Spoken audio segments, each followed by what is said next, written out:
So the Wheel of Fortune in the area of your challenge, you really have to trust the process. Huwag mo madiliin. Take care of your health. I'm hearing take care of your health.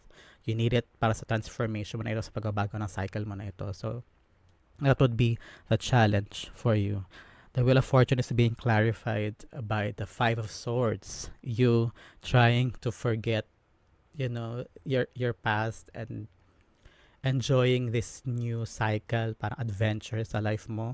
This is about winning the battle and losing the war. So, ikaw, i-channel mo yung mga bagay na hinahanap mo into gratitude. So, ang challenge sa'yo ay to see your progress step by step.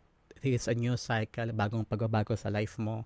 You're starting new things, probably sa work, sa school, or sa job, or even sa love life.